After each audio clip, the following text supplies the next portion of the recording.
Jeremy Cowley takes a deep breath, and that is because we're about to go again. Greg Rust with you as well. You'll be joined by Shannon Moyler and Johnny Contract during the day, as well as our coverage of the Millewa Quarries Hattah Desert Race for 2026 continues. We've gone from junior small wheel to junior big wheel now, where they have just completed their sighting lap. They are about to set off and contest Prologue. When we look at some of the timing for the small wheel competitors, the front running, the outright numbers that we shared with you before, completing the 7K lap or the loop in about 3 minutes 33 seconds was the best number that we saw there from Ollie Kale. But further down the field, for those that are maybe coming for the first time, or maybe these sorts of conditions aren't to their liking necessarily, it took others in the order of 9 minutes. Yeah, definitely shows that kind of skill level depending on where they are as a rider, also how new they may be to it. But it's also great to see girls so far higher in there as well. Definitely. There are some absolutely quick women out here, and it's very good to see the junior females are really coming through as well. Did you highlight there, I think Stella Harding, top 4. Absolutely. Outright, that's an outright number, let alone some of the class positions. And we can run through some of those as we go from the real... the littlest of the little. I mean, sometimes when you watch them on the bikes, you wonder how they even throw their leg over it. So Ollie Newton, great job on that prologue lap for the 65cc 6 to under 9. And then it's Louis Tuddenham, Paddy Tuddenham, and Nixon Stafford. Jack Westbury rounds out your top 5. Let's go to 7 to under 9 now, 65cc. Harrison Redfern. Did the lap in 4 minutes 36.89, but top of the class there from Jack Brommel.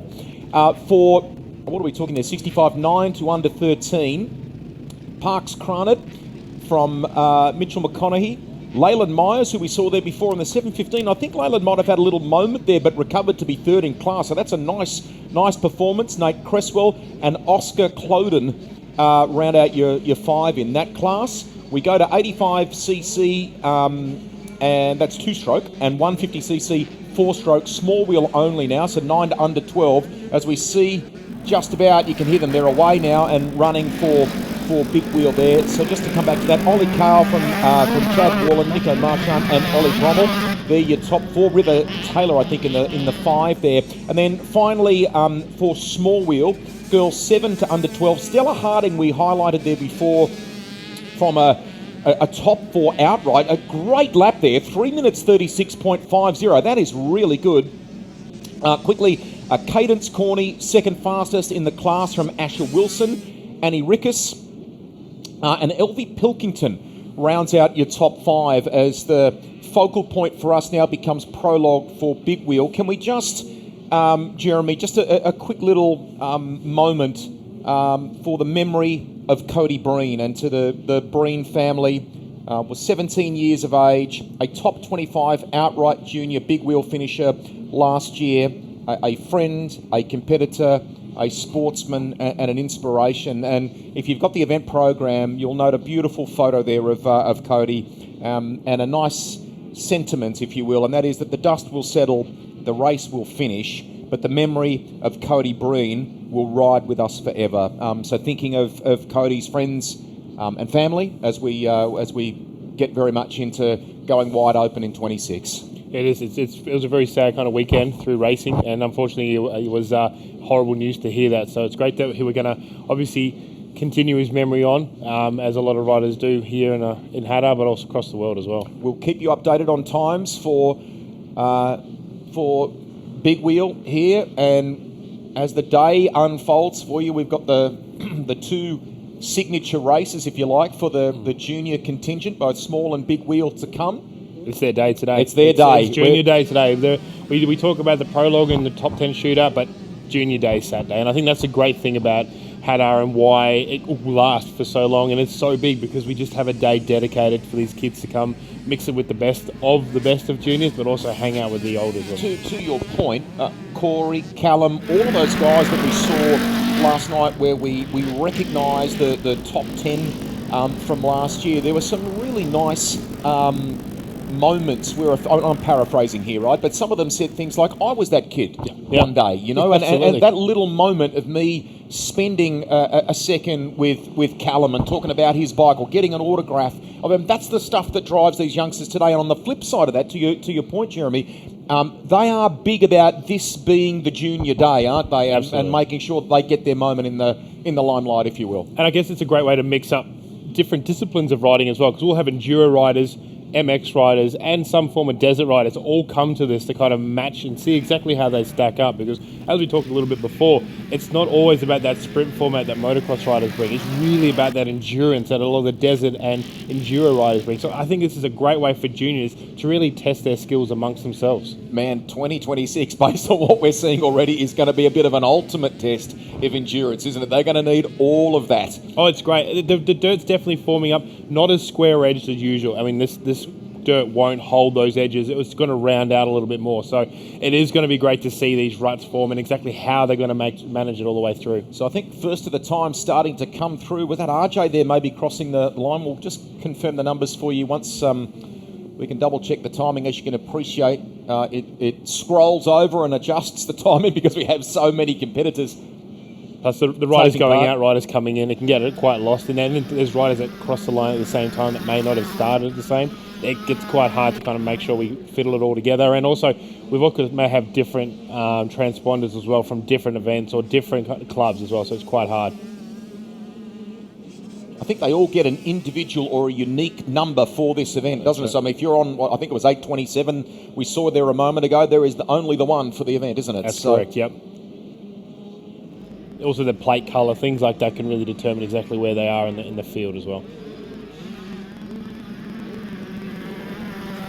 Is there a preference on a day like today? The heart goes back to the early days of two-stroke competition, four-stroke. Well, is there something, or is it a matter of just personal preference? Mate, we don't get into those discussions. I mean, there's a two-stroke, four-stroke. We don't start that kind of war. I mean, I'm staying well out of that, but okay. It is different. I guess a lot of the top riders here in the older classes will have four strokes. That's just the way it is. But the preference for two strokes is quite strong because they've come a long way. Unfortunately, I think four strokes are always going to have it in the desert. I think they're always going to have that power, that torque to be able to lift them out of that deep sand and keep them on top. One thing we will talk about is, I guess, rider position on a day like today too, the sort of things you might do on the bike. Yeah, you can just see how they took two separate lines there on the live feed. Both quite high in regards to where their body position is on the bike to keep that front wheel as heavy as they can going into that corner. They really need to keep that weight to make sure that front wheel doesn't wash out. But it's all about the power, keeping that power into that bike, keeping it as much drive as you can to keep that front wheel going through it. It's going to be very difficult as well. Riley Mullen from RJ Penny, Lachlan Devlin, I think it was, or Devon there, round there. Your top three at the moment, but the times may change there as the prologue continues. Will anyone bank or complete? We've got one down there at the bottom of the screen. That left-hander is, isn't it? It's getting you. It'll get you. As I said before, especially if you're coming out for the first time into this kind of racing or even into this track and the way it's formed up, it can catch you out. Inside the corner as well, it's going to be quite difficult. He's going to have to really kind of get that bike around. The 55? Is it Thomas Neck? I'm trying to double check the number if it was the 55 there indeed. So gets it going again. That's the main thing. Great work. I think it may have been Paige actually. Was it? Paige was it? Kitchen, Sorry, yeah. thank you. Yep. I couldn't pick the number. Riders. Well played. Yep. Thank you. Apologies, Paige. Oh, it's so tricky. Another one. Look at that. Look at that beautiful. We're talking about corners right now. Look at that rut and how it's forming up. Very kind of rounded at the top. It goes in, but look how thick that mud is. It's just going to kind of play a havoc with a lot of that tyres. A lot of the way the bike's going to set up is going to be dictated by this. And you can really see that when they go through this kind of wet section, they're going to be legs out, paddling, trying to keep that bike as straight as they can in some sections, especially if they don't have that confidence going through the deeper mud. Just listening to the motorcycle on approach. This is the one that's caught a few of them out. Not afraid, using that left leg as well to keep it propped up and keep on the... He different. went for a different technique as well. He kind of rode the back brake all the way and slid it in to try and settle the bike down, then put the power on. That's quite a brave move in the conditions he is. I guess he's from more of a motocross background where he really wants to fight for that corner, but it was good to see it kind of work from here. We're looking at the screen as well. Look how slick the front tyre looks. Like, you could almost say that there's no grip in that at all. Riley Mullen did it in a 3-minute 28.626. RJ Penny 3:31.2. Elijah Newton has jumped up there, I think, to third at the moment, and we can probably break it down, as you can see left of your screen there too, on the totem from a class perspective there too. So Lorna Locke for the girls, absolutely swinging off it. That's amazing. So she's now on the Yamaha team with Jess Gardner and things like that, so it's so good to see her get picked up and push forward.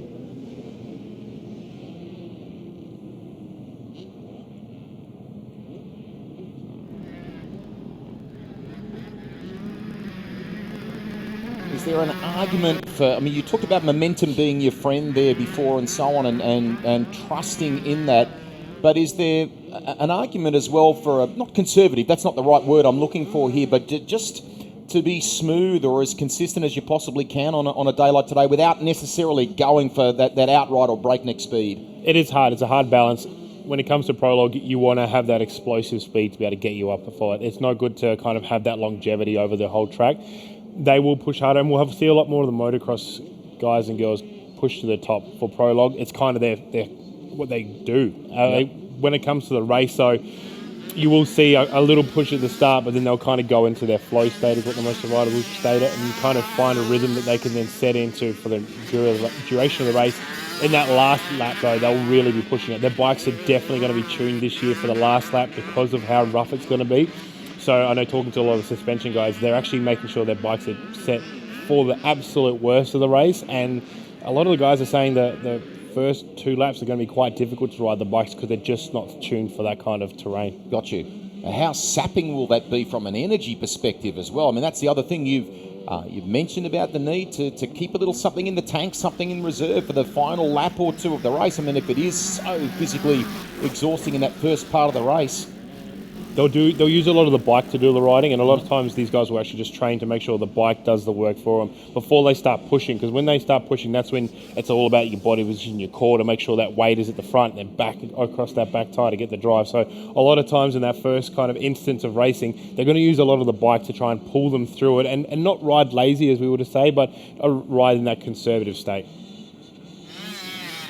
It's been quite interesting to watch them this week as well. Really start learning to ride in a different technique through the mud, through the sand, choosing lines that usually we're trying to find wide lines on the side of the tracks which can be smoother away from the ruts. This time they're really trying to find ones that may just stay a bit dry, a bit tackier, so they can actually, one, spin that rear wheel up to expel that dirt, but then also push the bike a lot harder in the corners, try and get that weight as high as they can, with the bike getting as much angle as it can as well. The 810 was Darcy Hanksberger there on the Suzuki 85. It's a wonderful ride across both those two, kind of battle of the makes or the brands, so isn't it? I mean, so many. A lot of bragging rights and all of that too, isn't it, off the back of this race? We have a Suzuki there. It's great to see them. I mean, Honda obviously have been really strong in the desert. Brody brought them back about 4 years ago to Fink and has been really flying that flag quite high. And then obviously this year Honda put so much money in through it. Peter Kittle kind of got behind Honda. Oh no, that's not a good sign. Oh, it's locked up. He's got to put it in neutral, or is it locked? Oh no, that's not a good sign. The body language was one of I need help or something. Oh no, he just got it. Oh, there we go. Oh no, he has a struggle. I mean, we all, I suppose, remember the footage now from Corey Hammond at Fink pushing his bike, the 1.5K or something like that. So this is another one, just straight to the side of the track. Riley Mullen with the best of the times in this one by 2.6 seconds from RJ Penny. Elijah Newton rounding out your top 3 in outright terms. I've been giving you the breakdown of classes there on the left of screen on Totem from time to time too. It's actually great to see the times as well. Once again, we keep talking about how close times can be and how they push it. The track is rough and tough. I mean, they're not that far from last year's times at all. That's actually quite impressive on balance then, isn't it? So, admittedly they've done some work here and right throughout, well beyond race week, but it's certainly from a track works perspective, it's required a lot of that little team who've done such a great job this week. A lot of the motocross riders will prefer this terrain as well, like that muddy kind of beautiful, we call it red velvet, like it looks like a red velvet cake, that chocolate cake. It looks, a lot of the motocross riders, this is what they ride on the weekends, is that really kind of formed up wet track. So, I mean, they're really going to capitalize on this.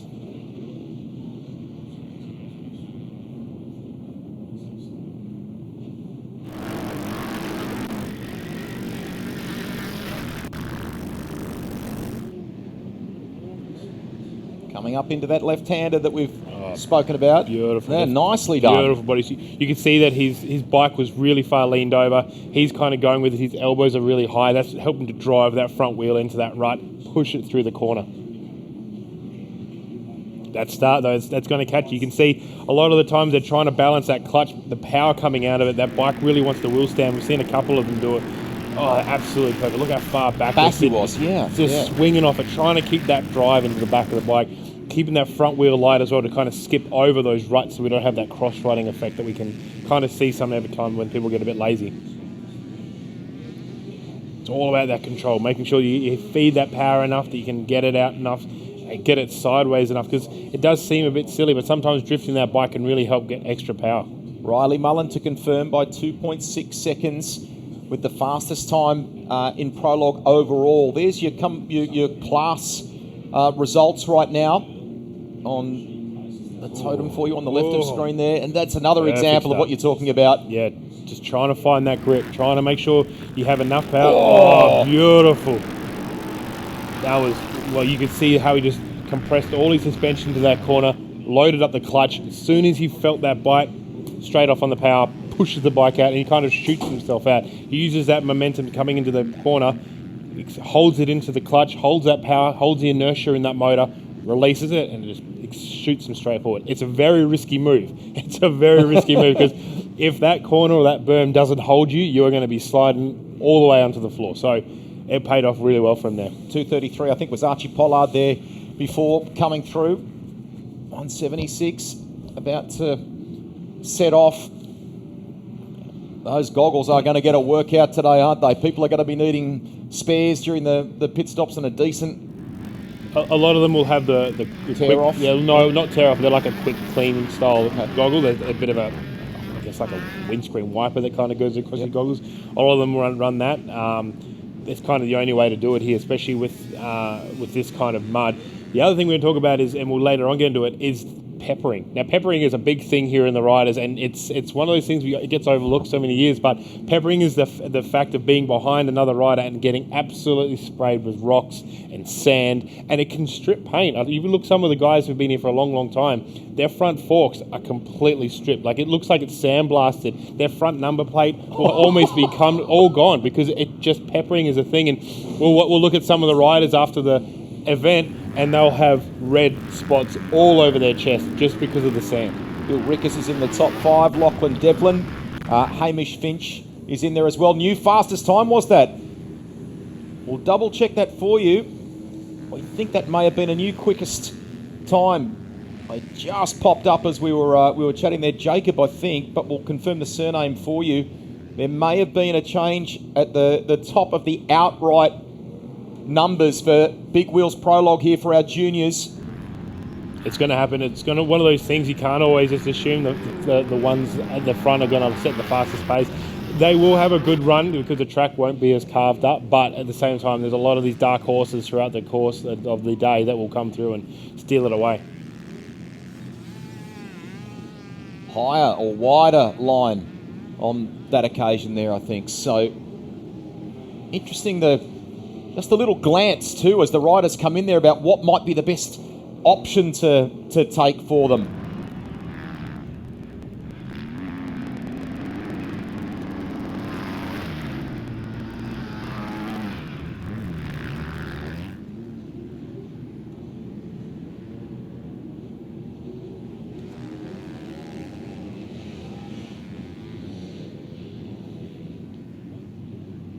It's also always great as well to kind of look through the riders list to see all these last names as well, because there's some amazing riders out there who dads have been here for a very long time, and it's always great to kind of see them line up, and now the moto riders are the moto dads helping push their kids along. I think we had Todd Smith out there, Michael Burgess. There's been so many amazing names, Ryan Branford. I mean, these guys are just absolute legends, and now they're bringing the next load of kids along as well, and hopefully getting them up to the same level that they were.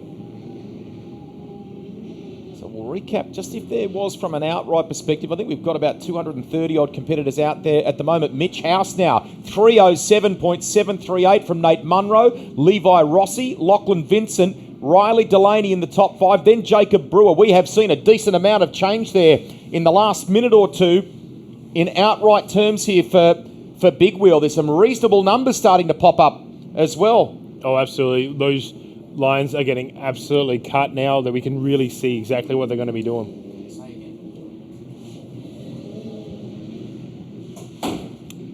Just to recap there too, we were updating you from a live timing perspective for Big Wheel classes. We did pop up the totem on the left of screen there, but just a recap, I think, for Small Wheel there from some of the results that we had a little earlier. We've run the prologue for those competitors. They are now prepping, gearing up, getting ready for their big race on Saturday here at the Millewa Quarries Hattah Desert Race for 2026.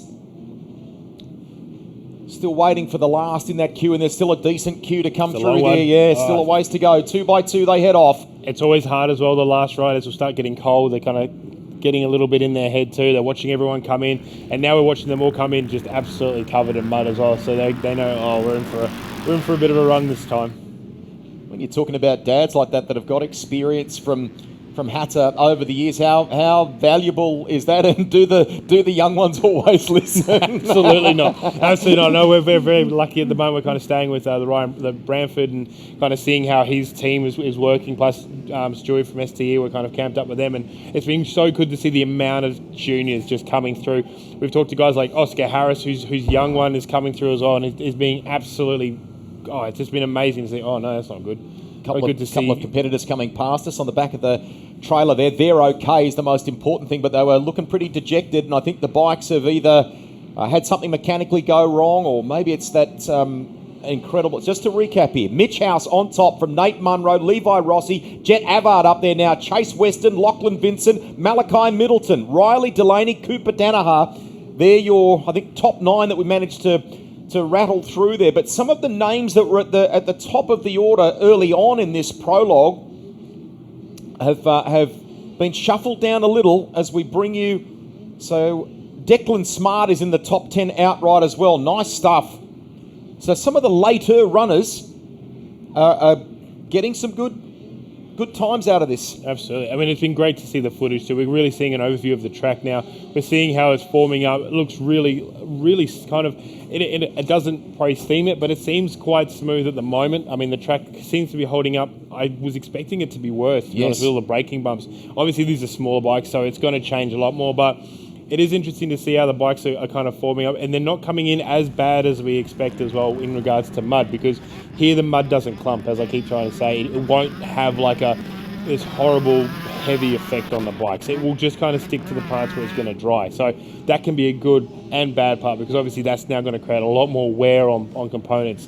Chain guides, sliders, things like that. It can really play havoc. KDMs are known for doing seals as well around certain shafts, so these things need to be looked at when these riders are coming in. A light coating of makeup, is that what you're trying to say? Oh, mate, there's a lot of silicon spray. You know, it was funny, we were talking to a lot of guys last night, and they're doing a lot of silicon spray around their parts of their bikes, because it's the only way to make sure to keep that moisture out. I know certain bikes, can't say which ones, but certain bikes do not like water, and they're renowned for not starting if they get wet. So a lot of times they'll do a lot of silicon spray around certain areas, especially around like the air tank and things like that, to try and keep all that away to stop the moisture going in. Yep.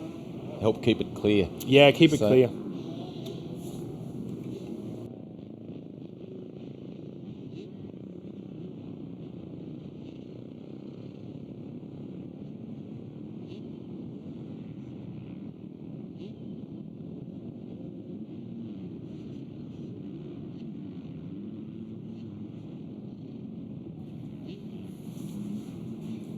Greg Rust and Jeremy Cowley with you here on the live stream as it continues. For those of you that are diving in on the conversation, thank you, and we'll try and update you on some of the class results for Junior Prologue for the big wheel division. Different age brackets, You're really seeing that section out there. We can see that wet section to the left has really started moving across, so it'll be interesting when the bigger bikes come through. Bigger tyres as well. We're talking between a 120 and a 140 size tyre, which is once again another controversial topic that I don't want to start a riot out in the paddock for, but a size of your tyre can really change how the bike handles. Here, I think they're going back to a 120 because of the type of dirt, but a 140 is also known as a desert tyre, quite a big, wide tyre, a lot of grip, but can really play havoc with how the back end will settle through the ruts. If you have not seen this before, the Millewa Quarries Hattah Desert Race is Australia's largest, most challenging annual off-road motorcycle enduro, always, traditionally held on the first weekend of July near Hattah, south of the regional hub of Mildura, in the kind of top left-hand corner of Victoria, about a 500 kilometre drive from Melbourne. Beautiful part of the world, this, and as we detailed, if you've just joined the live stream, we've had a bit of rain in the run-up to this year's race weekend, and that's made for some challenging conditions for today and tomorrow. It's Mitch House with the fastest time from Nate Munro, Levi Rossi, Jet Avard, Chase Weston, Nate Waldy, Lachlan Vincent, Malachi Middleton, Riley Delaney and Cooper Danaher. They're your top 10 outright for Prologue for our juniors big wheels. The number to beat is a 3 minute 7.738 for Mitch House, and he's got a second in the pocket too in terms of the number that he set in that Prologue run. What an absolute ripping time for the young fella. Felix Burgess is another absolute awesome young kid that's coming through. I mean, he's not young, he's a big fella now, but his dad, Michael Burgess, Dakar rider. So it's great to have that obviously, generation. Yeah, absolutely. And Michael runs a lot of the rally schools now and trains pretty much, all the top rally guys. He actually trains them in his school,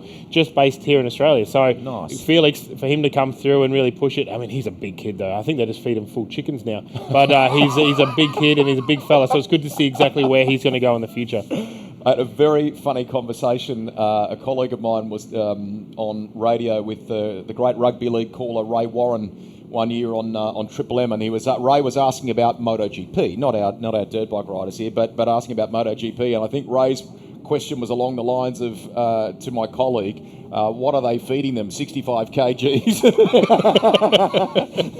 So, but you need every ounce of strength for this race. I mean, that probably leads to something. When you were talking about him there a moment ago, I think he was sort of, in outright terms, let's say 20th or thereabouts. It's only Prologue. We need to keep that in mind, isn't it? So we're talking about, kind of, if you wanted to use a parallel in a another kind of racing, it's like a qualifying basically, isn't it? That's it. And it doesn't gauge a true rider. I think we talked about before how there's multiple disciplines here, and that's very important that people need to remember, is that here we have motocross riders, enduro riders, and kids who specialise in this desert form of riding, because there's so much other desert racing that we don't see, especially in South Australia and up in this area too. It breeds crazy desert speed riders. So it's really important to understand that Prologue we can get super excited about, and we can kind of see these times and say, yep, this is what this is going to be, but come race day, it can be completely changed.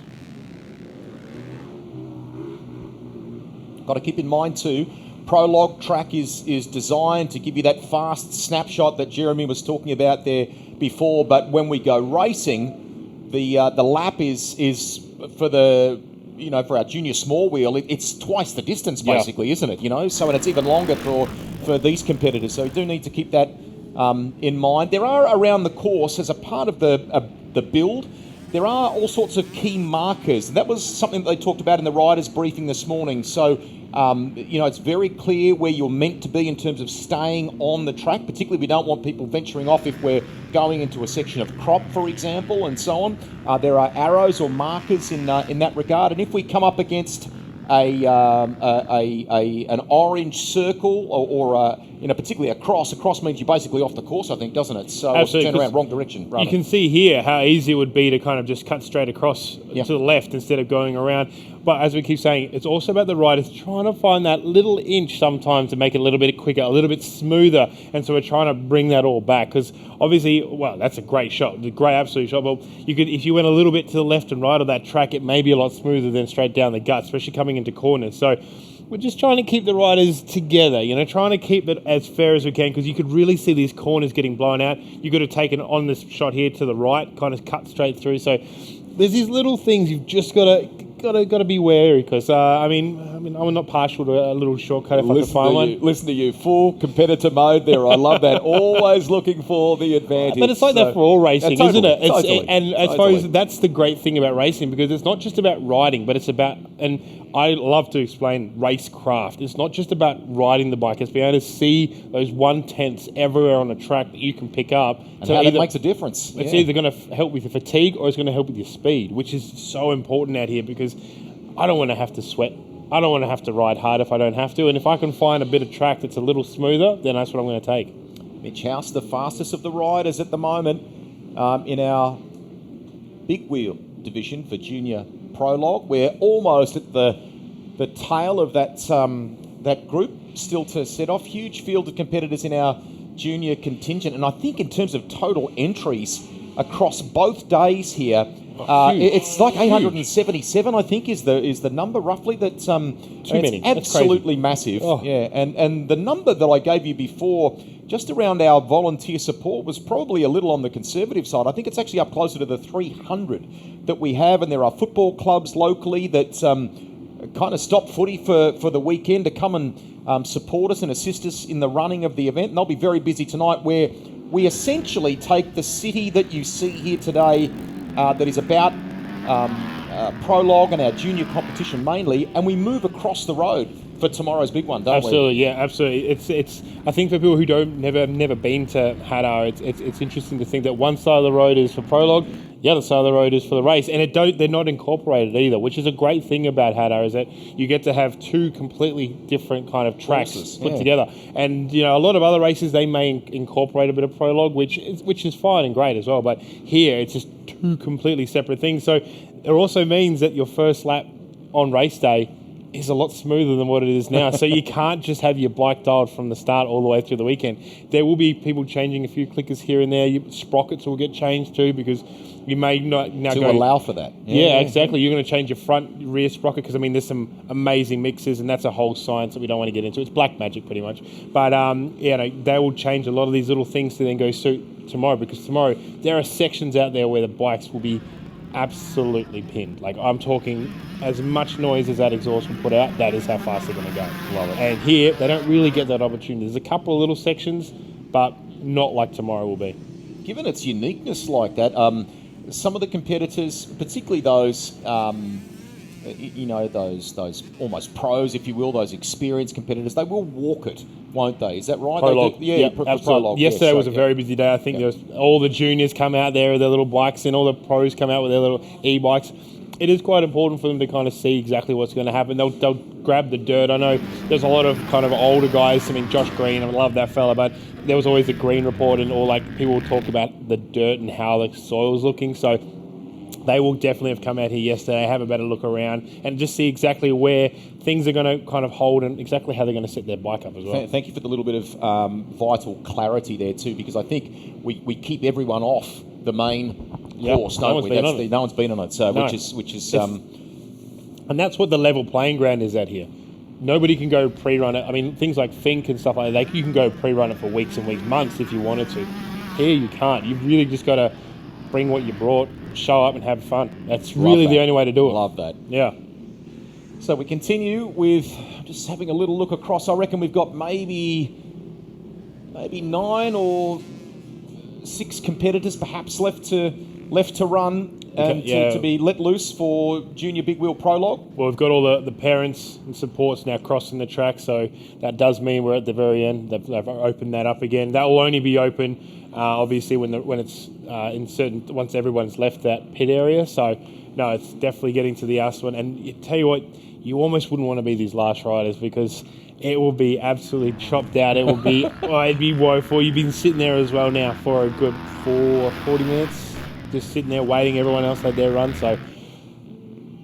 They're little things that, they've been taught. Maybe dad will remind them or mum before they set off, just around not overheating the bike and stuff like that while you're in the queue and so on. This one will be just monitor your clutch, manage your clutch, don't overrun it, don't get it too hot so you get fade.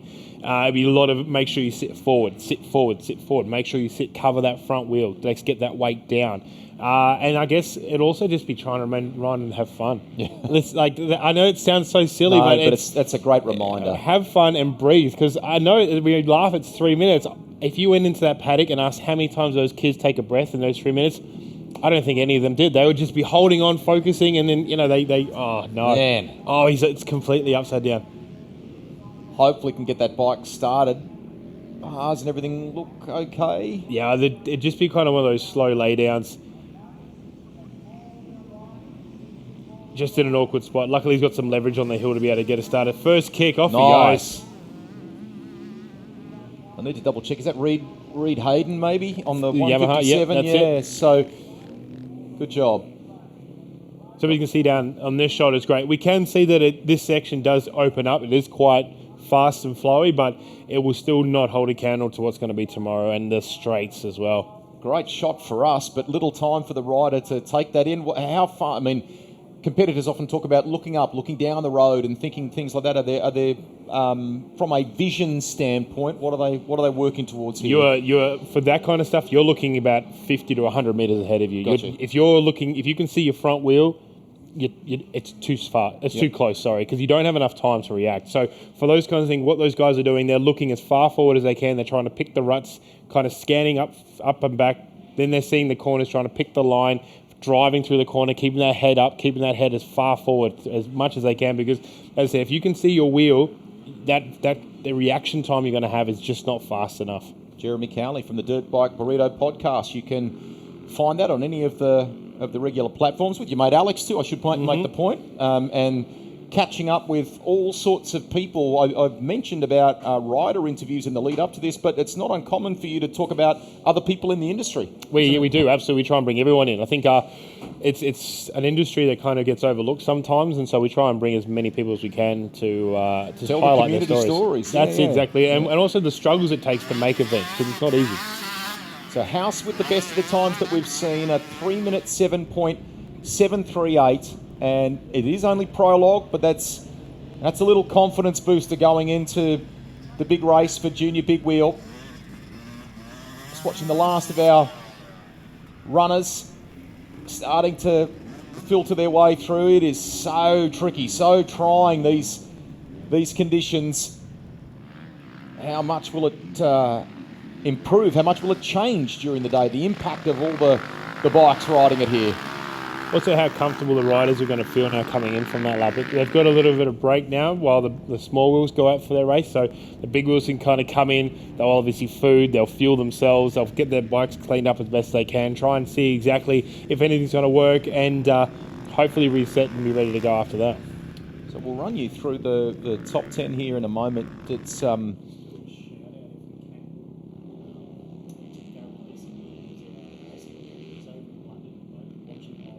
got a few people watching on, I think. There's a couple of people in London, I think, that are watching on. So just to recap, Mitch House from Nate Munro, Levi Rossi, Jet Avard, Chase Weston, Nate Waldy in the top 6 there, Lachlan Vincent, Malachi Middleton, Riley Delaney and Cooper Danaher. They're your top 10. Declan Smart just outside the 10 there at the moment. So I think is it Gary Leeson? Yeah, I want to say good day to Gary Leeson there as well. So to all of our international viewers watching on the live stream, but especially to Gary, who's been a race secretary and things, hasn't he? So thank you very much. And I don't know what time it would be over there. It'd be late in the evening, wouldn't it? So probably 10:30 or thereabouts at night, maybe, if I've done the quick conversion. Not a good conversion. Quick math. That was good. That was quick math. Oh, it's heartbreaking. As I said before, it was interesting to see the little kids on the little wheels. They put their backs to the bike and then lift up that way. It's kind of what you need to do when you're in that smaller stature. A lot of females do it as well. They kind of put their back to the bike, squat down and push it up. I think he had a bit of a moment before as well on that first corner. So these conditions are treacherous. And now we're seeing all the sweep riders. That was the last rider. So now the sweep riders will go out and make sure the track is completely clear. Gotcha. We will then grab a commercial break and we'll start to get set for the big race of the day, the junior small wheel, and we'll be covering with Johnny Contract some of the pit activity that happens for you as well, and there's a bit of an art in all of that, or a process in all of that, and some of the big teams have been set up well ahead of, in the dark when we were wandering through and having a little look this morning. The easy ups were done. All the equipment they might need on a day like today is ready and at hand, isn't it? Yeah, a lot of them as well come up yesterday. They start setting up while they do the kind of the junior walk around. We can see them line up through the pit row. It's really exciting. It kind of gets the mood going, the atmosphere, and also, as you said before, when you drive in, it's such a spectacle. You kind of drive across the two lakes. You look over. We have the sunrise. There was all these moto tents everywhere. It's just one of those really events that you kind of gets you all kind of welled up and excited to race motorbikes. I love it. You can feel that my colleague here is pumped for it. We hope you are too. We're going to grab a quick commercial break in our coverage here. Come back with more live from Hattah right after this. You think I can't break this ground? You think a girl can't do it? You think I can't dig deep? You think I can't tear down these walls? Clear a path? Build bigger? Go off-road? And turn your lawn Into my territory? You think I can't make them possible? Possible? Watch me. Watch me.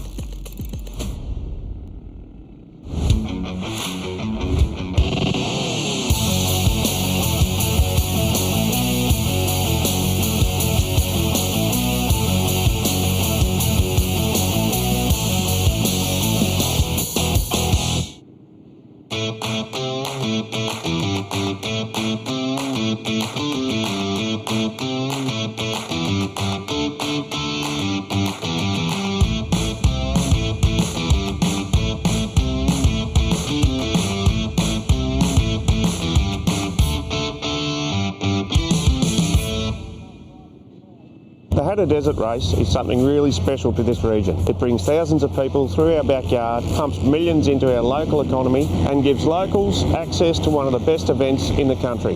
At Millewa Quarries, we've always been about supporting this community. We've worked in this community for over 25 years. So when the opportunity came to become the naming rights sponsor of Hattah, we didn't hesitate. We're proud to put our name on it, and we'll see you out there.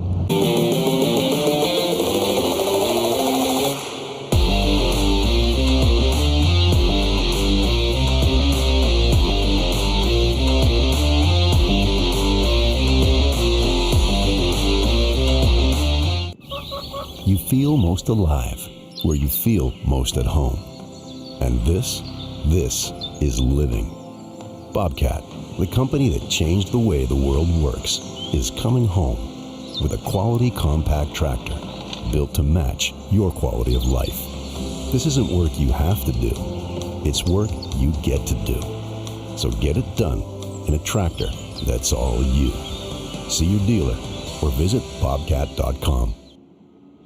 The new Segway Powersport ATV and UTV side-by-sides have arrived. The Snarler ATV range is engineered for rough conditions on Aussie farms and built tough to work alongside you with exceptional towing and hauling capabilities. Need more grunt? Our 1000cc side-by-sides lead the pack in safety, technology, and come in a 3 or 6-seat option. All backed by a 2-year factory warranty and a nationwide dealer network. You think I can't break this ground? You think a girl can't do it? You think I can't dig deep? You think I can't tear down these walls? Clear a path? Build bigger? Go off-road? And turn your lawn Into my territory? You think I can't make them possible? Possible? Watch me. Watch me.